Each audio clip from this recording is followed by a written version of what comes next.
சிவா திருச்சிற்றம்பலம்.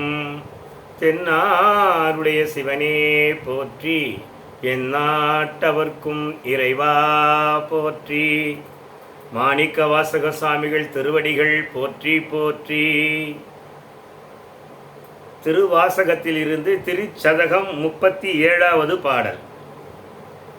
வினை என்போல் உடையார் பிறர் யார் உடையார் அடிநாயேனை, தினையின் பாகமும் பிரிவது திருக்குறி பன்று மற்றதனாலே, முனைவன் பாத நல்மலர் பிரிந்திருந்து நான் முட்டிலை தலைக்கீரேன், இனை என்பாவனை இரும்புகள் மனம் செவி இன்னதென்றறியேனே. இறைவா, வினை என்போல் உடையவர் யார்? வினையினால் பாதிக்கப்பட்டுள்ள நான், வினை என்போல் உடையவர்கள் யார் உளர்? உடையான் என்பே என்னை உடையவனே, என்னை ஆட்கொள்ளுகின்றவனே, எம்பெருமானே, அடி நாயேனை, நாய் போன்ற என்னை தினையின் பாகவும் பிரிவது திருக்குறிப்பன்று. தினையளவு கூட என்னை பிரிந்திருப்பது உன்னுடைய சம்மதம் அன்று.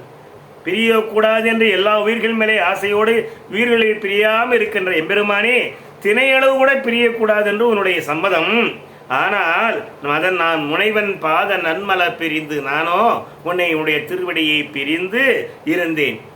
அதனால் முட்டிலேன், தலையை முட்டிக்கொள்ளவில்லை, தாயை கீரேன், தலையை இரண்டாக பிளந்து கொள்ளவில்லை.